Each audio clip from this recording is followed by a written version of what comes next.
Here we go, the season's been building up to this reveal. That looks like it could have been all one leap, too. Vilgax is one of the only characters I'm convinced only needs their strength. Alright, Vilgax is literally the coolest villain in this show. And he wasn't even at full form.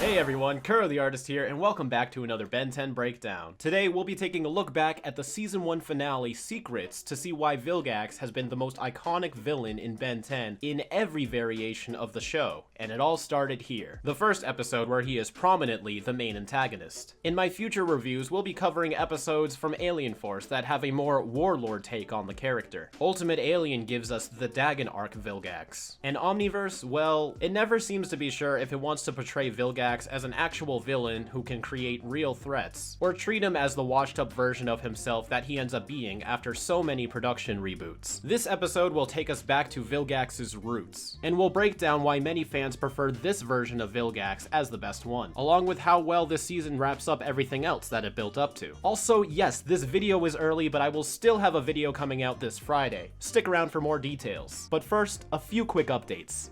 In my last review, a lot of you pointed out that a small problem score totals to a 9 out of 25 instead of the 10 out of 25 that I displayed. That's because I was going to give it a 2 in importance, but I ended up changing my mind last minute, and when I didn't fix all of the title cards, I ended up just reading the wrong stuff at certain times and cut it all together. Now, a small problem ties with The Last Laugh as the lowest rated episode.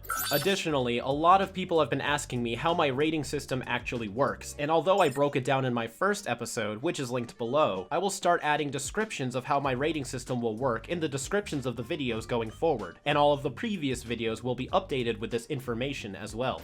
Lastly, the poll results from the last breakdown. The first two polls had pretty obvious winners, with Hunted and Kevin11 taking the top ranks. But here it was a little bit more divided. The community seemed to be divided between Lucky Girl and Side Effects, with Side Effects winning by not too big of a margin. And while a small problem did have the lowest votes, it still had votes to begin with, which is kind of surprising. Since there's only one episode in this review, what do you think I should make this week's poll about? Keep in mind, I can only have 5 options for you to vote on in the poll. Leave a comment below. This episode, titled Secrets, wraps up the first season with a story written by Marty Eisenberg. While this is the first episode he writes for Ben 10 so far, he continues to write for Ben 10 regularly all the way up until Omniverse, and is also responsible for the 2012 CGI film Destroy All Aliens, which I will be reviewing, and has also written for the 5YL sister show Danny Phantom, including being responsible for the critically acclaimed and fan-favorite episode, The Ultimate Enemy. This episode begins with Ben well into his heroic campaign, but after spending all season in a healing tank, Vilgax is ready to take to the field once more, and retrieve the Omnitrix himself for his own wrathful plans. Let's take a look.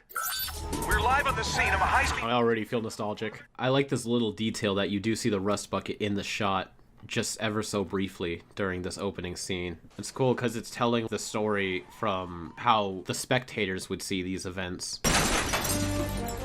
Great reveal. Yes, it looks like we have another alien sighting. So now Ben's starting to get a little popular, or at least his aliens are. They're on the news frequently. Many people have seen them around America. Oh. And Ben didn't say a word that whole scene. His actions definitely spoke more than anything he could have said. Here we go. Fantastic. It was that weird alien from my vision. So it's like ever since Ben had that interaction with Vilgax when Upgrade was possessing Rojo, the telepathic link between Vilgax and Ben has remained active. Seemed so real. He looked right at me and said, "I'm coming for you now." Change of plan. We're hitting the road right now. So now Max is finally starting to drop the act, because things are getting serious. Pinpoint its location. I like that they're keeping his new cybernetic form sort of hidden, and they're waiting for when Ben finally sees Vilgax for the first time. That's when we're finally going to see what he looks like too. I'm just entertaining myself. It's really nice to see Ben having fun with his powers in moments like these. That's a really cool design. I remember this design a lot too. We have lost the Omnitrix signal. Vilgax tracking the Omnitrix only when it's in use is a fact that frequently appears in the original series. I kind of wish they kept it around for his future iterations, but we'll get to those. So both Stinkfly and Forearms are missing a black texture on their hands. Stinkfly's hands are normally black, and Forearms usually wears black gloves, but this goes by so quickly, it's not really noticeable. But, you know, Vilgax has been keeping tabs on Ben. On one hand, it would have been nice if these were actual references to previous episodes, but on the other hand, I like that they're showing this, like we're getting a glimpse at some of the stuff we don't get to see whenever they have off-screen adventures. Now that's a wholesome image. There's so much great smoke animation in this episode. It's like all over the place here. Like this is definitely where the budget went. Wow, Ben's reading? See, even right here, so briefly, they actually pass through the smoke instead of it just being like a transparent fade effect or something. And the same smoke cloud continues into this shot as Vilgax's big sphere pierces through it and starts destroying all these buildings. These are interesting drone designs. I don't think he uses these too often. Looks like it's hero time. Ben, I don't... Whoa, so this error you guys might not actually be able to see right away. I think I'm gonna have to shrink the canvas. So I shrunk down the image and put a background behind it too to make it more obvious, but the actual background in the episode is framed a lot smaller than the whole screen. You can see it even clearer because Ben is sized up to touch the full screen, and his hair, his thumb, and his legs pass over the black. We started the season off with a heat blast transformation that ends with Ben scared, and we end the season with a heat blast transformation where he's posing heroically and confident. Even more great smoke animation. The rust bucket stops and you get like this little ripple from the wheels, and as it clears, Heat Blast's attack also has its own darker ashy smoke, and there's a lot of detail put into it. I'm really satisfied with the visuals of this episode already. And of course this great action and animation and all of this fire. They're really putting everything into this. And you know, this is probably one of Heat Blast's best scenes, period. It's interesting that none of the drones attack him though. With how much care has been put into the episode so far, I doubt it's like an animation thing. I think maybe because Vilgax is trying to draw Ben out, that these drones have done their job. They've terrorized the city enough to bring Ben out of hiding. Now all they have to do is wait for Vilgax to catch up. Here we go, the season's been building up to this reveal. I wish he used this vehicle more too. He definitely doesn't need it, but it's such a fascinating design. Now we get our first look at Vilgax, cybernetically recharged. You're the alien from my visions. See, it's lines like that that make me want to rank the Alliance higher in importance. But like, if you haven't seen that episode, the line about Ben having nightmares about Vilgax really saves you the time. Not that I'm encouraging you to skip the episode, but normally stuff like that would encourage the episodes they're referencing to have higher ratings. At last we meet. See, look at all of this fire animation going on, even in the background. This episode is beautiful. One throw. That's a testament to Vilgax's strength and Heat Blast's durability. And he can leap.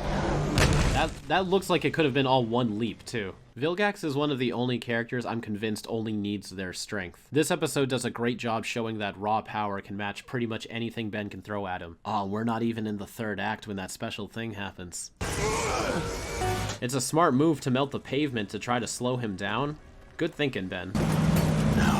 Max's past is back to haunt him. Heat Blast's glows look a little bit too red for me here. I feel like it should be a little bit more orange. Benjamin, get in! Yeah, he's so serious, but not like an angry serious. Like, I like this side of Max. How do you know his name is Vilgax? What aren't you telling us? It's time. It's time to let him in. I'm not going down without a fight. Interesting he'd want Stinkfly. Like, Stinkfly is good for the drones, but what happens when Vilgax shows up? Oh, cutting it close there. So in the background here, you see Vilgax actually walk up to this roof and watch Ben. He leaps so high into the air that a few seconds go by before he even lands, so he must have launched himself. And then boom, quick tackle. Float like a butterfly, but sting like a stinkfly. Wow, Stinkfly is like effortlessly carrying Vilgax. Great animation here where his tentacles sort of flap up when he bursts. It's gotta be difficult to always have to worry about his tentacles all the time. His sound design is so great too. Everything he does is so powerful, and then even his steps have that little metal plating sound, like a Doctor Who Cyberman.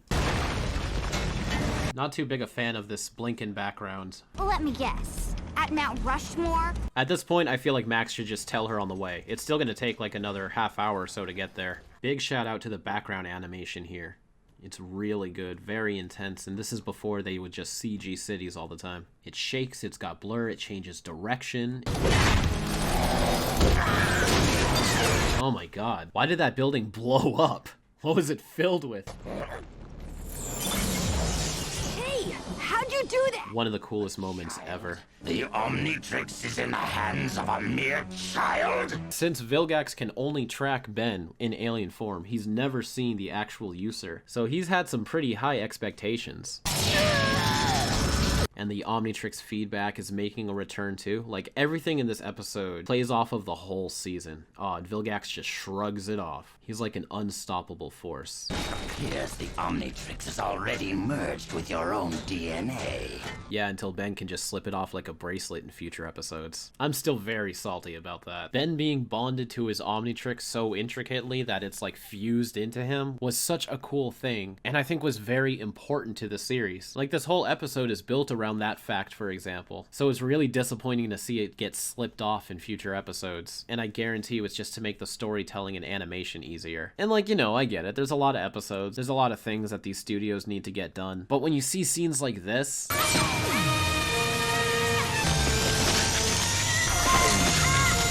and then you see something like... Omnitrix must find creator. You can't help but just go, what? Oh, and Ben's genuinely terrified. Big contrast to how he was at the start of the episode, when he was so fearless as Diamond Head. He even toyed with the guy and just sharpened his hand and threatened him. Yeah! Just chucks him in there. This episode is just throwing cool surprise after cool surprise at you. It's non-stop, and I'm loving it. It all makes sense, too. Like, everything that's happening is reflecting on all the hints throughout this season. People don't give enough credit to how the classic series handled the Vilgax arc. The classic series is typically seen as the version of the show that just has monsters of the week. And I mean, I kind of feel that way myself. But it did have a few story arcs, and this is definitely one that they built up to phenomenally. And it's just exciting to see everything come together like this. Yeah, see, even like that, they didn't need to do that. They didn't need to do this smoke effect, but they did, and it looks so good. Well, it's kind of complicated, but let's just say...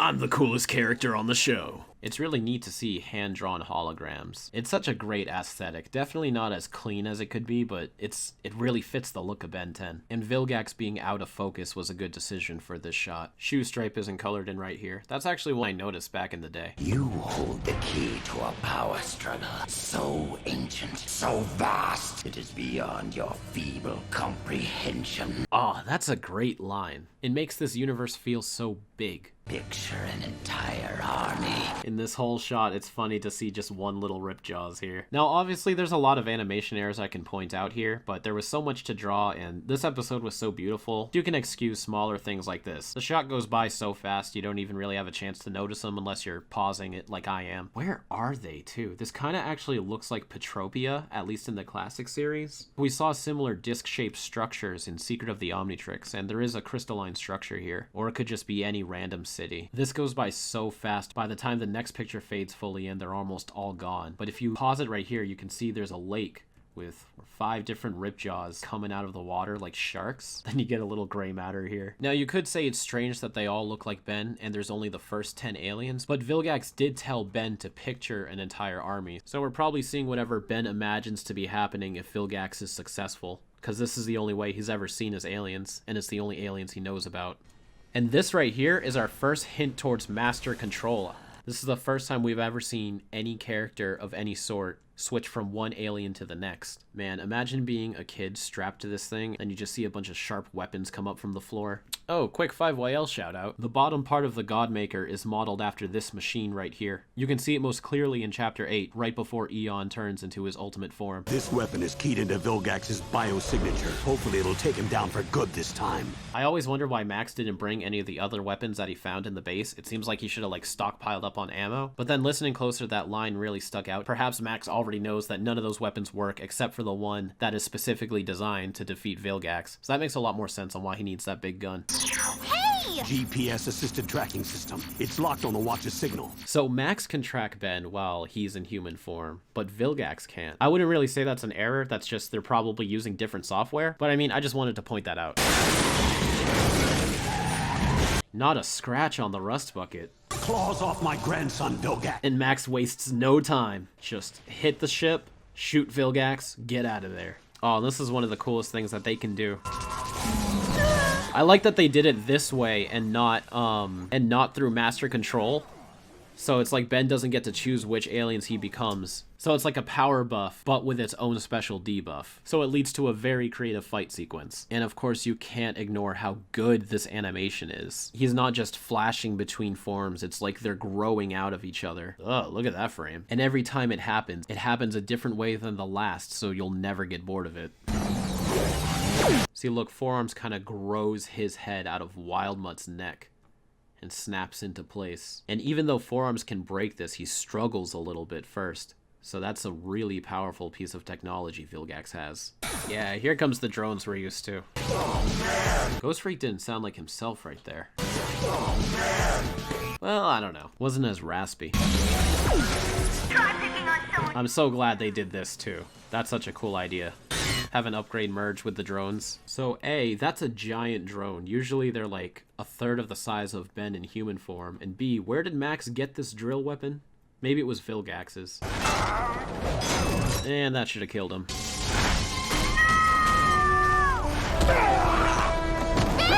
That was such a crazy thing to do. Like, he didn't even know he'll survive it. I like how some of the in-betweens last a couple of frames, so you can really see the morphous between the two transformations. Like Upgrade's pattern being on Ripjaw's gills. It's a nice little touch that it holds just long enough for you to appreciate before switching into a full form. We've got to get out of here. They just had completely opposite reactions. Grandpa smiles, Gwen frowns. He's like, get ready for some serious shit, kiddo. One leap. Again.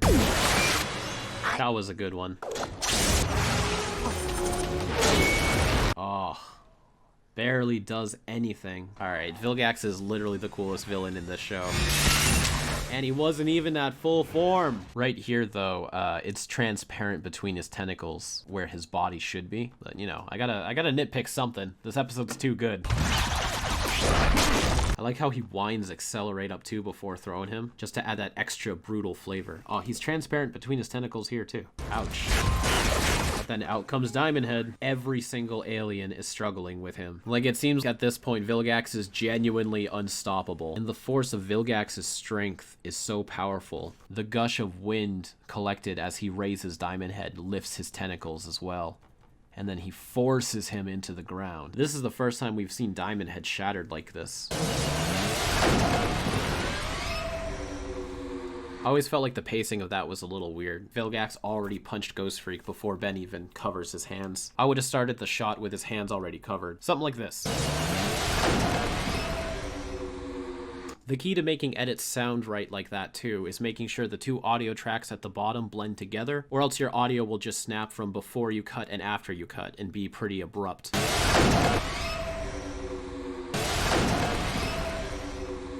Ghost Freak phases into the ground without going intangible. That's a pretty big rarity too, isn't it? Wow, you rarely ever see Mount Rushmore from the side. Is that what it really looks like? Yeah, a little bit, I guess. But I'm pretty sure there's a lot more tourist attractions close by. Wouldn't they see this? How long ago was that a thing? Yeah, you've been able to visit it in a very easy tourist fashion since 1957. Even before smartphones, I feel like this should have been caught on the news. Maybe it was, but this never gets mentioned. Also, the shadows don't really line up on the rocks here. Wow, this rust bucket is so durable. Nope. Yeah, I don't know why he's not using his intangible color scheme. Even the flashbacks earlier used it, so they have the model references. This is another great in-between how Wildmutt's mouth starts forming out of one of Ghost Freak's cracks. You or them. I always liked how Ben was Wildmutt in the scene where he decides to give himself up to Vilgax, so you don't really hear him admitting defeat. it's just a gesture. Vilgax, no!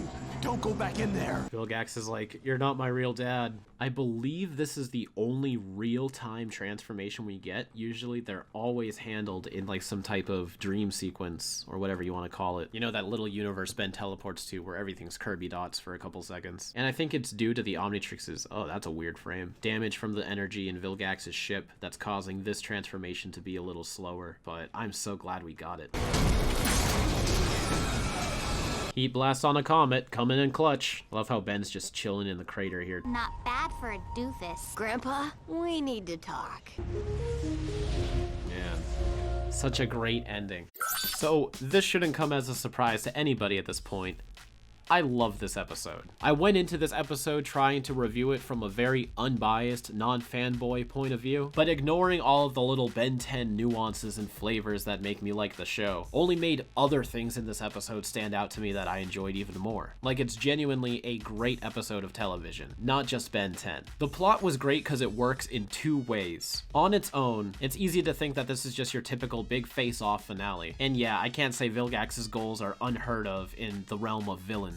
But despite Ben being the main character, and this is supposed to be his story, it feels like there was this whole story that's already been happening, and this whole world that already exists, and Ben just found himself dropped into the middle of it. Like, this is the first time it really dives into the direct relationship Max has with Vilgax. They know each other's names, they speak of previous encounters with each other, and despite being retired, Max jumped right back into his old habits, and took charge and did what he needed to do, and without hesitation went up against Vilgax again. Whereas Vilgax, this review helped me gain a lot more respect for the character again. He gets very watered down later on, even in this series, as like the big bad villain. He's the true ultimate enemy of Ben. All he wants is revenge and power. But what makes this Vilgax work so well is the presentation sells the ambition. Vilgax genuinely comes off as Ben's biggest threat in this episode. He always works within logic and strategy, but is also unapologetically determined to get what he wants. He has the power to match anything Ben can throw at him. He's not the least bit fazed by anything that's going on. And the fact that he can just turn Ben back to human is not only something we've never seen before, but it's something we never really see another villain be able to do again. At least not in the way Vilgax does it, where he just walks up and touches it just because he knows how it works. Usually they need a special device, or the Omnitrix just isn't working properly. And that plays into the second way that this works, as it really ties everything from the previous episodes all together, not just with plot points and foreshadowing, but the little details that build up to what makes Ben 10 feel like Ben 10 and make it a special show is cultivated in such a charming way here. Now that all the rules of the Omnitrix are set up, all of the characters are set up, we can start embellishing into the world we've invested our time into. And get thrown a few curveballs here too, like Max's secret is finally revealed. Ben was able to go alien from Alien. It turns out there's been someone pulling the strings this whole time. All of these reasons build up to the fact that this episode definitely deserves a 5 in plot. And I'll slide another 5 over to characterization as well. Ben showed a lot of bravery, nobility,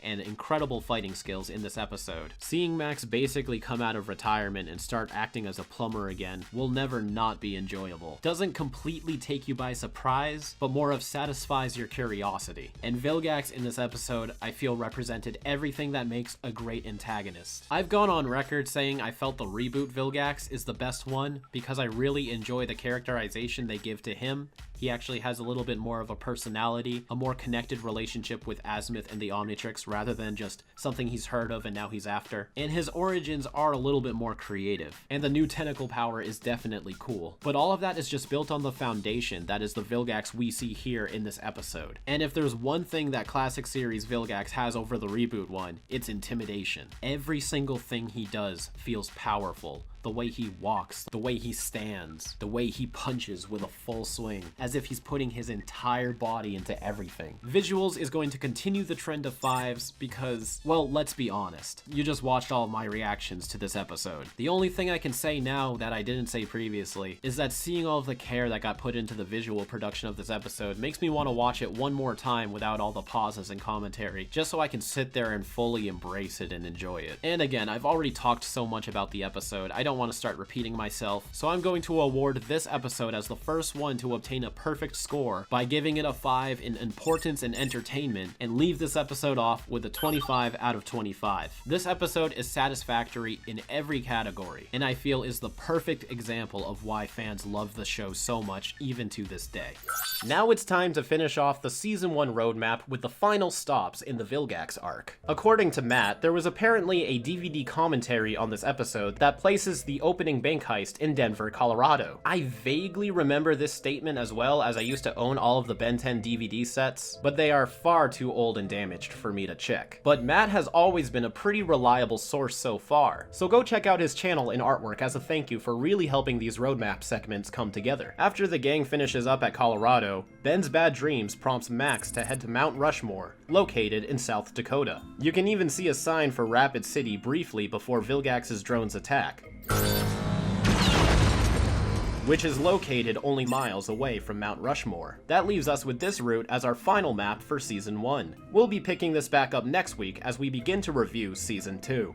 With Season 1 completely reviewed, I think it'd be neat to take a look back at all the scores I've tallied up. So let's see what this season looks like as a whole. Starting with the plot scores, this season clearly has a mixed bag. While a lot of this season focuses on diverse locations and villains, there was a few misfires. But with this being Season 1, it's perfectly reasonable that they're still finding their footing on what kind of stories they wanted to tell and how they'll go about telling them. Aside from the finale, the highest rated plot in this season was Kevin 11. It had great storytelling, interesting character dynamics, and a satisfying ending. With characterization, you can already see some improvement in these numbers. While the plots could be a little iffy, the personalities and dialogue in this season was pretty solid. The beginning of the season did a great job laying out the groundwork, and there was some pretty solid development that followed. But just as the season was starting to dip, it still managed to end off strongly. With the highest average on the charts so far, visuals is really where this season shines. The animation is more often than not top quality for its time, and can definitely still compete with today's market. The two episodes that ranked the lowest, The Kraken and Last Laugh, were held back by their duller and literally darker settings. And while sometimes that can be played to be atmospheric for the episode, there was a lack of interesting visuals to make up for it. With 4 episodes scoring a 5 out of 5, you can be sure that all of the artists and animators' hard work has paid off. Importance, well, that's where this starts to dip. Being more episodic focused in the classic series, it makes the episodes more prone to being skippable. Even if they contain small details here and there, I wouldn't say that you would ever be completely lost if you tried putting on a random episode of the classic series. But when it comes to being a Ben 10 fan, a good handful of these episodes are still very memorable, and are even discussed frequently today. This season has just as many lows as it has highs. But if you choose to skip any of these episodes, there's still a chance you're probably missing out on a fun ride. Finishing off with entertainment, once again, this season starts off very strong. With all of the lowest episodes being grouped together, that can make that section of your series binge a bit of a lull. But overall, this season never had an episode boring enough to get a 1. Even in its earliest episodes, Ben 10 proves to be a pretty engaging show. And finally, here is my chart for all of the seasonal averages. When compared to all of the other charts, the graphs line up most with the entertainment category, which I feel you can draw your own comparisons and conclusions there. I guess, simply put, Ben 10 is a very entertaining show. Who knew? This season averages a 16.8 out of 25, about 67.2% of the total score. Not too bad. The batch of episodes from my last review, The Formula Breakers, seem to have weighed the season down the most. But according to our community polls and comments, there's still a fair amount of people who still enjoy these episodes. In future videos, I will be comparing each season's average to the classic series' average overall, and then the franchise as a whole. We've only heard Ben's signature catchphrase 4 times this season, and they aren't too evenly distributed. Hopefully, this number will start to skyrocket in Season 2. And as for wrong transformations, you can technically rack this number up to 21 with all of the malfunctioning transformations from the episode's secrets. But for direct confirmation, we'll end the season at 7 total mistransformations.